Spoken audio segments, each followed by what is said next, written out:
الحمد لله رب العالمين وبه نستعين وعلى آله وصحبه أجمعين وبعد. قرآن کریم کا 7واں پارہ وَإِذَا سَمِعُوا، یہ رقت قلب، حق کی پہچان اور اللہ تعالیٰ کی طرف رجوع کرنے کا ایک بہترین موقع یا مرقع و مجموعہ ہے۔ اس پارے کا آغاز ان خوش نصیب کے ذکر سے ہوتا ہے جن کے سامنے جب اللہ کا کلام پڑھا جاتا ہے تو حق کی پہچان کی وجہ سے ان کی آنکھوں سے آنسو جاری ہو جاتے ہیں۔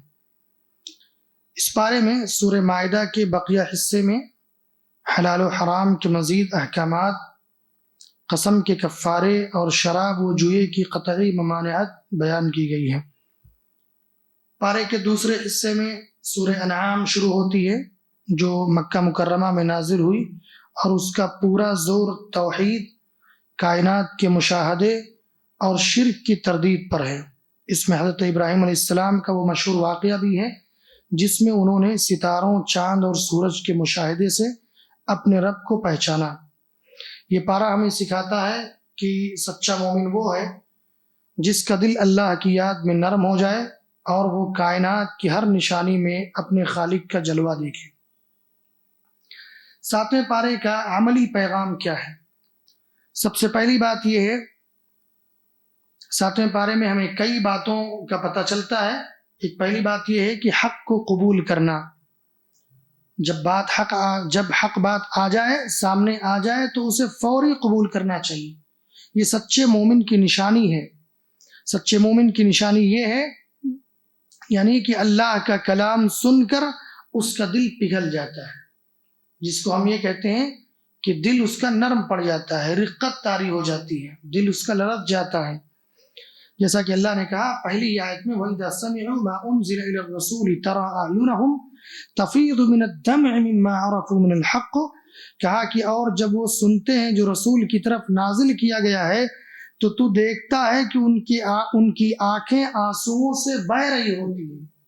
تفیض من الدمع یعنی ان کی آنکھیں بہہ جاتی ہیں،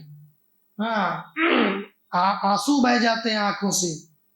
یہ ان لوگوں کی نشانیاں یا ان لوگوں کے بارے میں کہا جا رہا ہے جو قرآن مجید کو جب غور سے سنتے ہیں تو جب اس کے معانی اور مفاہیم پر غور کرتے ہیں تو ان کی آنکھیں بہہ جاتی ہیں۔ غور و تدبر کی وجہ سے، سوچنے کی وجہ سے، اللہ رب العالمین کی وجہ سے، اس کے خوف کی وجہ سے رقت طاری ہو جاتی ہے، اور اس کا نتیجہ یہ ہوتا ہے کہ ان کی آنکھوں سے آنسو جاری ہو جاتے ہیں۔ اور ایسا کئی مقامات پر قرآن مجید کی تلاوت کرتے ہوئے جب معنی و مفاہیم پر غور کریں گے تو یہ چیزیں جو ہیں آٹومیٹک یہ چیزیں ہو جاتی ہیں۔ لیکن اس کے لیے ضروری ہے کہ انسان سوچ سمجھ کر پڑھے، غور و فکر کے ساتھ پڑھے، غور و تدبر کے ساتھ پڑھے، تب یہ چیزیں ہوتی ہیں۔ کہا کہ اس وجہ سے کہ انہوں نے حق کو پہچان لیا۔ اللہ تعالیٰ نے یہ بھی بتایا کہ کیوں ان کے دل نرم کیوں پڑ جاتے ہیں، آنکھوں سے آنسو جو ہے جاری کیوں ہو جاتے ہیں، تو وجہ یہ بتائی کیونکہ انہوں نے حق کو پہچان لیا۔ جو حق کو جان لے گا، حق بات کو سمجھ لے گا تو اس کا دل نرم پڑ جائے گا اور آنکھوں سے آنسو جاری ہو جائیں گے۔ کہتے ہیں اے ہمارے رب ہم ایمان لے آئے۔ وہ ایمان والے جن کے آنکھوں سے آنسو جاری ہو جاتے ہیں وہ کیا کہتے ہیں؟ کہتے ہیں اے ہمارے رب ہم ایمان لے آئے سو ہمیں شہادت دینے والوں کے ساتھ لکھ لے، یعنی اللہ تو فاکتبنا مع الشاہدین، ہمارا بھی شمار ان لوگوں میں کر دے، ہمارا بھی نام ان لوگوں کے ساتھ ہمارا نام لکھ دے جو شہادت دینے والے ہیں، یعنی جن لوگوں نے شہادت دی، کلمہ توحید کی، نبی کی رسالت کی، اسی طرح یعنی جتنے بھی غیبیات اور ایمان سے، عقیدے سے متعلق جو چیزیں ہیں ان سب کی جو شہادت دی اور تصدیق کی، انہی لوگوں کے ساتھ ہمارا نام بھی لکھ دے۔ اور ہمیں کیا ہے کہ ہم اللہ پر اس چیز پر ایمان نہ لائیں جو حق میں سے ہمارے پاس آئی ہے، اور یہ طمع نہ رکھیں کہ ہمارا رب ہمیں نیک لوگوں کے ساتھ داخل کر لے گا۔ گویا کہ اللہ تعالیٰ نے اس میں صفات بیان کے ان لوگوں کے جن کے دل جو ہے نرم پڑ جاتے ہیں اور آنکھیں جو ہے اشکبار ہو جاتی ہیں جب وہ اللہ کی آیتوں کو سنتے ہیں، غور و فکر کرتے ہیں، تدبر کرتے ہیں۔ اسی طرح اللہ تعالیٰ نے دوسری بات یہ بتلائی کہ پاکیزہ چیزوں کو حرام نہ کریں. اللہ تعالیٰ نے جو حلال اور پاکیزہ چیزیں انسان کے لیے پیدا کی ہیں انہیں بلا وجہ خود پر حرام نہیں کرنا چاہیے. انہیں بلا وجہ خود پر حرام نہیں کرنا چاہیے، کیونکہ اسلام رہبانیت کا نہیں بلکہ اعتدال کا دین ہے. اسلام رہبانیت کا نہیں بلکہ اعتدال کا دین ہے. اللہ نے کہا یا ایھا الذین آمنوا لا تحرموا طیبات ما احل اللہ لکم ولا تعتدوا. اے لوگوں جو ایمان لائے ہو وہ پاکیزہ چیزیں حرام مت ٹھہراؤ جو اللہ نے تمہارے لیے حلال کی ہیں، اور حد سے آگے نہ بڑھو. حد سے آگے نہ بڑھو، حد سے تجاوز نہ کرو. ظاہر سی بات ہے جو چیزیں اللہ تعالیٰ نے کل کے درس میں آپ نے سنا ہوگا کہ اہل کتاب کا طریقہ یہ تھا کہ ان کے علماء جن چیزوں کو حلال کہتے تھے وہ حلال ہو جاتی تھی، جن چیزوں کو حرام کہہ دیتے تھے وہ حرام ہو جاتی تھی. حالانکہ اللہ تعالیٰ نے ان کے لیے جو چیزیں حلال رکھی تھی اس کو بھی وہ حرام کر لیتے تھے. تو یہاں پر اللہ نے پھر کہا کہ اے ایمان والو تم بھی ایسا مت کرو کہ اللہ نے جو تمہارے لیے حلال کیا ہے اس کو بیجا حرام مت کرو، اس کو بیجا حرام مت کرو، بلکہ اللہ نے تمہارے لیے حلال کیا تو اس کو اپنے لیے حلال سمجھو. اور اس کی مثال جو ہے اللہ کے نبی صلی اللہ علیہ وسلم کی زندگی خود ہے. خود ان کی زندگی میں یہ واقعہ یا اس طرح کی چیز پیش آئی. وہ شہد کا واقعہ آپ کو معلوم ہوگا، سورہ تحریم جو نازل ہوئی وہ اسی پس منظر میں نازل ہوئی. انہوں نے کہہ دیا تھا کہ میں اپنے اوپر حرام کرتا ہوں، میں نہیں کھاؤں گا. اللہ نے پھٹکار لگائی، کہا ہے نبی آپ جو ہے اپنی ازواج کو، اپنی بیویوں کو خوش کرنے کے لیے ہماری حلال کی ہوئی چیز کو آپ حرام کر دیں گے. فوراً جو ہے وہاں پہ خدغن لگایا، فوراً روک لگائی. وہ سورہ تحریم کا پس منظر اگر آپ پڑھیں گے تو آپ کو انشاءاللہ معلوم ہو جائے گا. تو جو چیزیں حلال ہیں اس کو حرام نہیں کرنی. اس کے برعکس یہ ہے کہ جو چیزیں حرام ہیں اس کو حلال نہیں کرنی، کیونکہ آگے کہا وَلَا تَعْتَدُوا. حلال تو ہے لیکن حد سے تجاوز نہ کرنا. تم آگے نہ نکل جانا کہ حلال چیز کو حلال کرتے کرتے اس کو حرام کر دو. جیسے مثال کے طور پہ بہت ساری چیزیں ہمارے لیے حلال ہیں لیکن ہم اس میں اسراف سے کام لیتے ہیں. اسراف یعنی فضول خرچی سے کام لیتے ہیں، تبذیر سے کام لیتے ہیں، پھر وہ چیزیں حرام ہو جاتی ہیں. وہی چیز حرام ہو جاتی ہے ہمارے لیے. مثال کے طور پہ اللہ تعالیٰ نے آپ کو مال و دولت سے نوازا ہے. اب نکاح یہ کیا ہے؟ حلال ہے، لیکن نکاح میں جو چیزیں آپ خرچ کر رہے ہیں اور جتنے رسومات کو انجام دے رہے ہیں، پھر وہی نکاح جو حلال ہے اسی کو آپ نے حرام کر دیا. بھائی اس کے آس پاس جو چیزیں ہوتی ہیں وہ چیزیں حرام ہوگی. نکاح تو حلال ہے لیکن اس کے ارد گرد جو چیزیں ہو رہی ہیں وہ حرام ہو رہی ہیں. مال اللہ تعالیٰ نے کہا کہ آپ کو اللہ نے مال عطا کیا، آپ خرچ کیجئے لیکن کتنا خرچ کرنا ہے؟ اسراف سے کام نہیں لینا ہے، فضول خرچی نہیں کرنا ہے. میں نے کئی مرتبہ یہ باتیں کہی کہ ایک نکاح کے لیے جس کو آسان کرنے کا حکم دیا گیا ہے آپ نے اس کو مشکل کر دیا، اور بیجا اس میں پیسے روپے خرچ کیے جا رہے ہیں، فنکشن ہال بک کیے جا رہے ہیں اور کیا کیا چیزیں ہو رہی. اور اوپر سے یہ ظلم یہ ہے کہ مہر جو متعین حق ہے اس میں تھوڑا خرچ کرتے ہیں. معمولی مہر ہوتا ہے، بہت معمولی مہر ہوتا ہے. جہاں خرچ کرنا چاہیے وہاں نہیں کر رہے ہیں، لیکن جہاں نہیں کرنا چاہیے وہاں دھڑلے سے اڑا رہے ہیں. تو بسا اوقات ہماری کچھ چیزیں اللہ نے حلال تو کی ہیں لیکن ہمارے حد سے آگے بڑھ جانے کی وجہ سے پھر وہ چیزیں حرام ہو جاتی ہیں. جیسے کہ اللہ نے اگلی آیت میں کہا اسی میں وَكُلُوا مِمَّا رَزَقَكُمُ اللَّهُ حَلَالًا طَيِّبًا. اور اللہ کی روزی کھاؤ جو اللہ تعالیٰ نے تمہیں عطا کی ہے، حلال روزی کھاؤ. اس کا معنی یہ ہوا کہ حرام روزی بھی ہے، حرام روزی موجود ہے، حرام کے کنارے یا حرام کے پاس ہمیں نہیں جانا ہے، حلال روزی تلاش کرنا ہے، حلال روزی ہی کھانا ہے. وَاتَّقُوا اللَّهَ الَّذِي أَنْتُمْ بِهِ مُؤْمِنُونَ. اور کہا کہ اللہ سے ڈرو جس پر تم ایمان رکھنے والے ہو. اللہ سے ڈرو کس معنی میں؟ معنی یہ ہے کہ حرام کے قریب نہ جاؤ، حد سے تجاوز نہ کرو. اللہ نے تمہارے لیے جو چیزیں حلال کی ہے اس کو تو کھاؤ، لیکن حرام کے قریب نہ جاؤ، اپنے مالوں کو حرام نہ کر لو۔ آپ دیکھیے بسا اوقات کیا ہوتا ہے، بہت ساری حلال روزی ہم کماتے ہیں لیکن کچھ حرام کی آمیزش ہو جانے کی وجہ سے، ملاوٹ ہو جانے کی وجہ سے ہمارا پورا مال خراب ہو جاتا ہے، ہمارا پورا مال خراب ہو جاتا ہے۔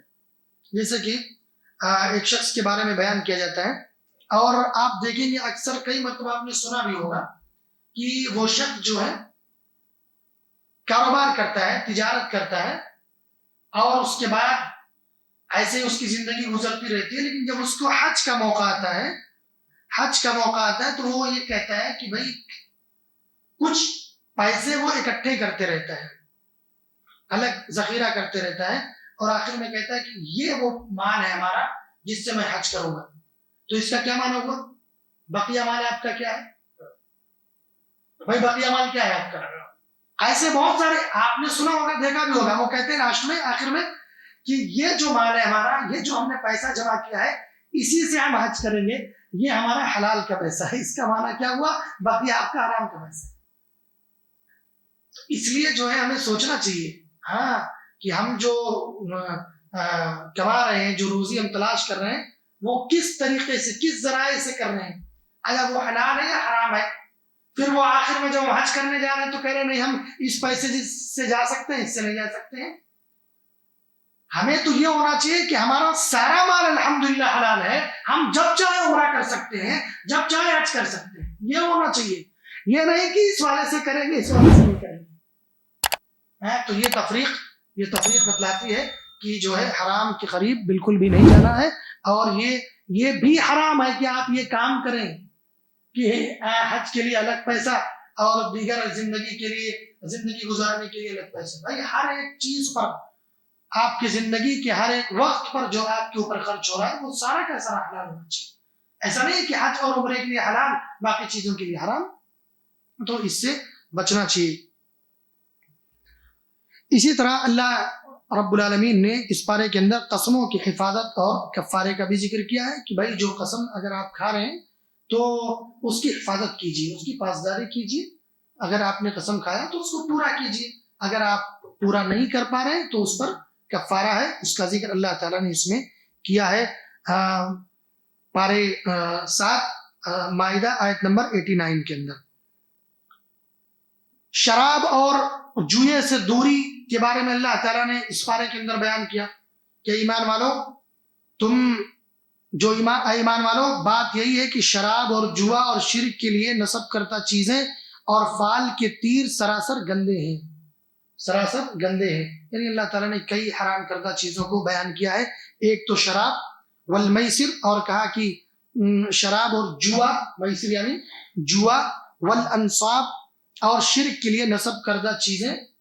پہلے جو ہے شرک کے لیے کوئی تلوار وغیرہ یا کوئی اپنا ہتھیار وغیرہ نصب کر دیتے تھے جنگ جانے سے پہلے، اور پھر گویا کہ اس سے فال لیتے تھے کہ بھائی یہ ہمارے لیے اچھی چیز ہے، بس شگونی ہے یا اچھا شگون ہے، تو وہ شرک ہوتا تھا۔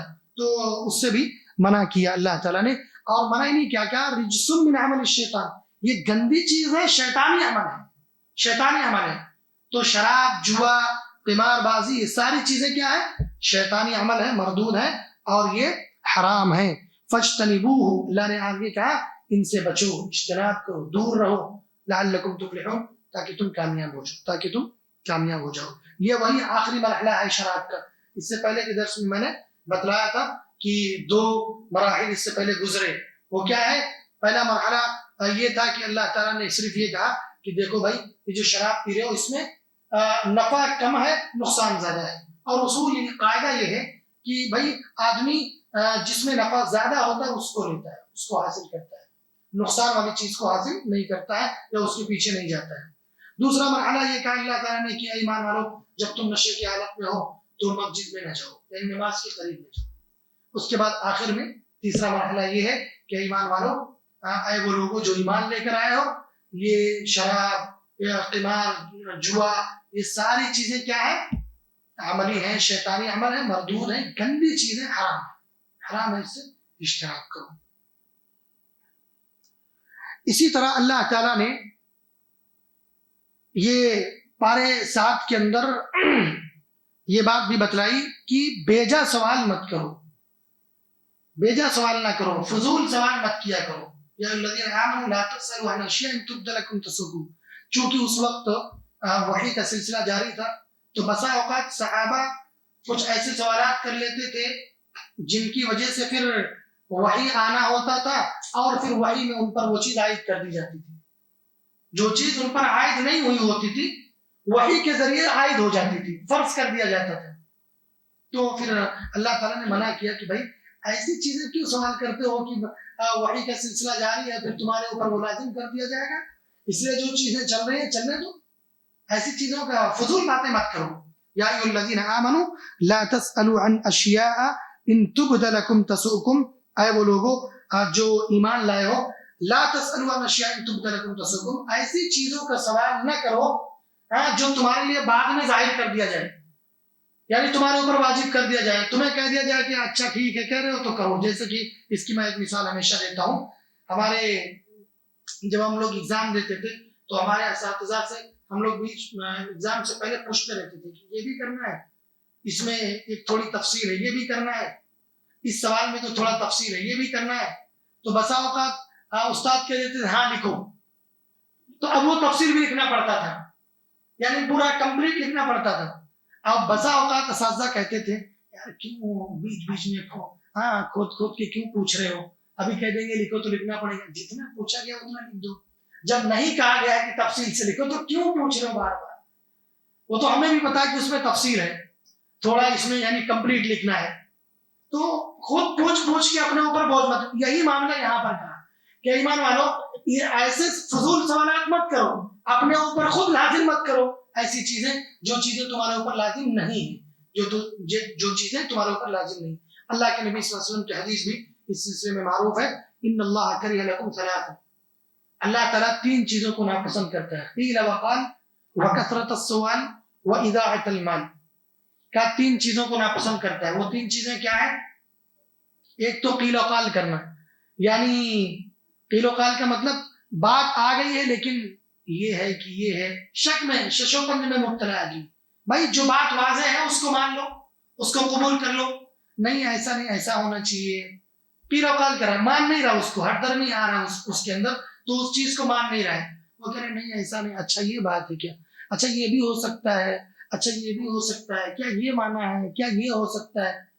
بات آ چکی ہے، واضح ہے بالکل، لیکن وہ قیل وقال کر رہا ہے، قیل وقال کر رہا ہے، اسی میں پھنسا ہوا ہے. اللہ کے نبی فرماتے ہیں کہ اللہ تعالیٰ اس چیز کو ناپسند کرتا ہے. بات آ گئی ہے مضبوطی کے ساتھ اس کو مان لیجیے. اسی طرح کہا وکثرت السؤال، بہت زیادہ سوال بھی اللہ کو ناپسند ہے، بہت زیادہ سوال نہیں کرنا چاہیے. یہ نہیں تو ایسا نہیں، ایسا نہیں تو ایسا کیوں ہوا، ایسا نہیں تو ایسا کیوں ہوا، اللہ کے نبی نے فرمایا تو کیوں فرمایا، اللہ تعالیٰ فرمایا تو کیوں فرمایا، اس کے پیچھے کیا حکمت، کیا مسئلہ اس کے پیچھے لگا ہوا ہے. تو اس کو کہتے ہیں کثرت السؤال. اس کو اچھا یہ وہی لوگ کرتے ہیں جن کو عمل نہیں کرنا ہوتا ہے، جن کو عمل نہیں کرنا ہوتا ہے. جن کو عمل کرنا ہوتا ہے وہ چیزیں لیتے ہیں اور عمل کرنا شروع کر دیتے ہیں، لیکن جن کو عمل نہیں کرنا رہتا وہ صرف کیا کہتے ہیں اس کو حجت کرنا ہے، بحث کرنا ہے، بحث و مباحثے میں پڑے رہنا ہے، تو وہ سوال پہ سوال، سوال پہ سوال، سوال پہ سوال. اب اللہ تعالیٰ نے کہہ دیا کہ بھائی تم جو ہے قربانی کرو. قربانی کیوں کرنا، اس کے پیچھے کیا مقصد ہے، کریں گے تو کیا ہوگا، نہیں کریں تو کیا ہوتا. اب اسی میں لگا ہوا ہے. ارے بھائی کرنے کا حکم دیا گیا ہے. اب اس میں اللہ تعالیٰ نے بتا دیا کہ بھائی یہ قربانی کے جانور ہوں گے آپ کے لیے، یہ جانور کرنا ہے. اچھا تو یہ کیوں نہیں کرنا ہے، وہ کیوں نہیں کرنا ہے، اسی کو کیوں کرنا ہے، یہ سب کیا ہے؟ یہ تو قیل و قال بھی ہو، کثرت سوال بھی ہے. بیجا جو ہے سوال کرنا بھی ہے. وکثرت السؤال واضاعۃ المال، اور مال کو ضائع کرنا، یہ بھی اللہ کو ناپسند ہے. اسی طرح اللہ تعالیٰ نے اس پارے کے اندر ایک بڑی اچھی چیز کی طرف جو ہے رہنمائی کی ہے، وہ یہ ہے کہ کائنات میں غور و فکر کرو، تدبر کرو. کائنات میں غور و فکر کرو، تدبر کرو. جب تم غور و فکر کرو گے، تدبر کرو گے، تو تمہیں اللہ کی وحدانیت کا پتہ چل جائے گا، اللہ کے وجود کا پتہ چل جائے گا، اللہ کے وجود کا پتہ چل جائے گا. کائنات میں اللہ کی تلاش، کہ بھائی یہ آسمان بنا ہوا ہے، ظاہر ہے اس کا بنانے والا کوئی ہوگا، ہاں اس کا بنانے والا کوئی ہوگا، اللہ رب العالمین نے بنایا ہے۔ یہ زمین اتنی بڑی ہے، یہ کائنات اتنا بڑا ہے، یہ نظام کیسے چل رہا ہے؟ ظاہر ہے کوئی چلانے والا ہوگا۔ ایک گھر ہے، ایک گھر کو چلانے کے لیے ایک آدمی ذمہ دار ہوتا ہے اور وہ اس کو چلاتا ہے۔ ایک ادارہ چلانے کے لیے ایک ذمہ دار ہوتا ہے، ایک مسجد چلانے کے لیے ایک ذمہ دار ہوتا ہے، کوئی تنظیمی ادارہ ہے، ہاں مدرسہ ہے، جامعہ ہے، اس کو چلانے کا کوئی ذمہ دار ہوتا ہے۔ تو اتنا بڑا، اتنی بڑی کائنات، یہ آسمان کھلا ہوا بغیر پلر کے، بغیر کھمبوں کے، پھر وہ سورج کا نکلنا، پھر غروب ہونا، چاند کا نکلنا، اور پھر جو ہے یہ ساری چیزیں ایسے تو نہیں چل رہی ہوں گی، ظاہر ہے کوئی چلانے والا ہے، وہ کون ہے؟ اللہ رب العالمین ہے۔ تو یہ کائنات میں غور کریں گے تو آپ کو معلوم ہوگا اللہ کی وحدانیت کا، ہاں اللہ کے وجود کا علم ہوگا آپ کو کہ اللہ رب العالمین ہے جو یہ سارا کائنات چلا رہا ہے۔ اور اس میں ابراہیم علیہ السلام ایسے ہی ایمان لے کر کے آئے۔ ابراہیم علیہ السلام کیسے ایمان لے کر کے آئے؟ ستاروں، چاند اور سورج کی گردش اور کائنات کے نظام پر غور کرنا چاہیے تاکہ اللہ کی قدرت اور توحید کا کامل یقین دل میں پیدا ہو جائے، توحید کامل ہمارے اندر آ جائے۔ کیسے ہوا وہ؟ وَكَذَلِكَ نُرِي إِبْرَاهِيمَ مَلَكُوتَ السَّمَاوَاتِ وَالْأَرْضِ وَلِيَكُونَ مِنَ الْمُوقِنِينَ، اور اسی طرح ہم ابراہیم کو آسمانوں اور زمین کی عظیم سلطنت دکھاتے تھے، اور تاکہ وہ کامل یقین والوں سے ہو جائے، ہاں کامل یقین اس کے اندر آ جائے۔ تو جب اس پر رات چھا گئی تو اس نے ایک ستارہ دیکھا، کہنے لگا یہ میرا رب ہے۔ ابراہیم علیہ السلام کے بارے میں اللہ تعالیٰ کہہ رہا ہے ابراہیم نے ایک ستارہ دیکھا تو کہا یہ میرا رب ہے۔ پھر جب وہ غروب ہو گیا تو اس نے کہا کہ یہ غروب ہونے والا رب نہیں ہو سکتا۔ بھائی رب وہ نہیں ہو سکتا جو غروب ہو جائے، ظاہر سی بات ہے۔ دیکھیے کتنی بڑی بات اللہ رب العالمین نے کہی، اور کتنے غور و فکر کرنے والی، سوچنے والی بات کی کہ جو چیز غروب ہو جائے، ڈوب جائے، وہ رب کیسے ہو سکتا ہے؟ بھائی وہ خود ڈوب گیا، ہاں وہ رب کیسے ہو سکتا ہے؟ ایک آدمی سمندر کے اندر ہے یا پانی کے اندر ڈوب جائے تو وہ معبود نہیں ہو سکتا، بچانے والا اس کو معبود ہو سکتا۔ اللہ بچاتا ہے۔ اگر کوئی ڈوب رہا ہے، اس کو کسی انسان کے ذریعے سے اللہ نے بچایا تو بچانے والا معبود ہے، بچانے والا معبود ہے۔ آدمی خود ڈوب رہا ہو کیسے معبود ہوگا؟ تو یہ سورج، جب انہوں نے ستارہ دیکھا اور دیکھا کہ یہ تو نکلا ہوا ہے، یہ میرا رب ہے، کہا ہذا ربی، یہ میرا رب ہے۔ اس کے بعد جب ڈوب گیا تو کہا یہ ڈوبنے والا رب نہیں ہو سکتا۔ اس کے بعد کیا؟ فلما رأى القمر بازغا قال هذا ربی، جب چاند کو دیکھا کہا یہ ستاروں سے ذرا بڑا دکھ رہا ہے، یہ میرا رب ہے۔ چاند کو کہا میرا رب ہے، پھر وہ بھی ڈوب گیا، کہا نہیں یہ رب نہیں ہو سکتا، ڈوبنے والا رب کیسے ہو سکتا ہے؟ اب آپ ذرا سوچیں، اللہ تعالیٰ ان کو توحید پر لانا چاہ رہا ہے تو غور کرنے کی صلاحیت دیا کہ غور کریے، دیکھیے۔ وہ غور بھی کر رہے ہیں اور رب بھی کہہ دے رہے ہیں، پھر کہہ رہے ہیں رب نہیں ہو سکتا، پھر غور کر رہے ہیں۔ اس کے بعد جب صبح ہوئی، فلما رأى الشمس بازغة قال هذا ربي هذا اکبر، جب صبح ہوئی تو کہا کہ اتنا بڑا یہ ہے میرا رب، بازغة بالکل صاف و شفاف، اور اسی طرح اتنا روشن چمکدار، پوری دنیا میں روشنی دے رہا، یہ میرا رب ہے۔ شام ہوتے ہوتے غور و فکر کرتے کرتے کرتے یہ بھی ڈوب گیا، یہ رب نہیں ہو سکتا، یہ رب نہیں ہو سکتا۔ اس کے بعد انہوں نے کہا کہ فلما افلت قال یا قوم انی بریء مما تشرکون، جب سورج بھی ڈوب گیا تو کہا اے میری قوم کے لوگوں، جو تم لوگ شرک کر رہے ہو میں اس سے بری ہوں، میں اس سے بری ہوں۔ اصل میں ان کے زمانے میں ایک تو بتوں کی پوجا ہو رہی تھی، اس کے علاوہ کچھ لوگ سورج کی پرستش کر رہے تھے، کچھ لوگ چاند کی پرستش کر رہے تھے، اس کی بھی پوجا کر۔ سورج کی پوجا آج بھی ہوتی ہے، میں بتا دوں آپ کو، سورج کی پوجا آج بھی ہوتی ہے ہمارے یہاں، ہندوستان کے اندر اور بھی دیگر جگہوں پر۔ تو اس زمانے میں بھی سورج کی پوجا ہو رہی تھی، تو انہوں نے کہا کہ یہ ڈوبنے والا رب کیسے ہو سکتا ہے؟ نہیں ہو سکتا۔ تو پورا غور و فکر کرنے کے بعد کہا نہیں، ان سب کا نظام چلانے والا رب ہے۔ یہ جو چل رہا ہے نا، ستاروں کا نکلنا ڈوب جانا، چاند کا نکلنا ڈوب جانا، سورج کا نکلنا ڈوب جانا، ان کو کوئی چلا رہا اور وہی ہمارا رب ہے۔ انہوں نے کہہ دیا یا قوم انی بریء مما تشرکون، اے میری قوم سنو، جو میں اعلان کرتا ہوں، جو تم شرک کر رہے ہو اس سے میں بری ہوں، میں بری و ذمہ ہوں، میں اس سے برات کا اعلان کرتا ہوں، میں توحید پر ایمان لاتا ہوں. ان سب کا چلانے والا، اس نظام کو جو چلا رہا ہے وہ ایک ہے، وہ اللہ ہے. میں اس پر ایمان لے کر کے آتا ہوں. ان سب کا رب ہے، کہا ان سب کا جو رب ہے وہی ہمارا رب ہے. ان سب کا جو رب ہے وہی ہمارا رب ہے. اس کے بعد کہا انی وجہت وجہی للذی فطر السماوات والارض حنیفا وما انا من المشرکین. کہا بے شک میں نے اپنا چہرہ اس کی طرف متوجہ کر لیا جس نے آسمانوں اور زمین کو پیدا کیا ہے ایک اللہ کی طرف ہو کر، اور کہا وما انا من المشرکین، میں مشرکوں میں سے نہیں ہوں. تو اللہ تعالیٰ نے ابراہیم علیہ السلام کے ذریعے سے یہ تعلیم دی کہ کائنات میں غور و فکر کیجیے. جب غور و فکر کریں گے تو اللہ کی وحدانیت کا پتہ چلے گا. اسی طریقے سے اسی کے چند آیتوں کے بعد ہی اللہ تعالیٰ نے 17 انبیاء کا ذکر کیا، 17 انبیاء کا ذکر کیا، اور اس کے بعد کہا وَلَوْ أَشْرَكُوا لَحَبِطَ عَنْهُمْ مَا كَانُوا يَعْمَلُونَ. اگر یہ بھی شرک کر لیتے تو ان کے اعمال تباہ و برباد ہو جاتے. اللہ اکبر. تو شرک کی بھی مذمت اللہ تعالیٰ نے اس پارے کے اندر کی ہے، اور توحید کی طرف اکسایا ہے کہ بھائی کائنات میں غور کر کے توحید کا پتہ لگاؤ، اللہ کے وجود کا پتہ لگاؤ، انشاءاللہ تمہیں ضرور ملے گا. ظاہر سی باتیں غور کریں گے تو ہمیں ملے گا، معلوم پڑے گا کہ بھائی یہ آسمان بغیر پلروں کا، ہاں یہ سورج چاند یہ گردش کر رہے ہیں، وہی تو ہے اس کے پیچھے، اور وہ کون ہے؟ اللہ رب العالمین ہے. اللہ تعالیٰ سے دعا ہے اللہ تعالیٰ ہمیں کائنات میں غور و فکر کرنے اور پھر توحید پر قائم و دائم رہنے کی توفیق عطا فرمائے. آمین. السلام علیکم.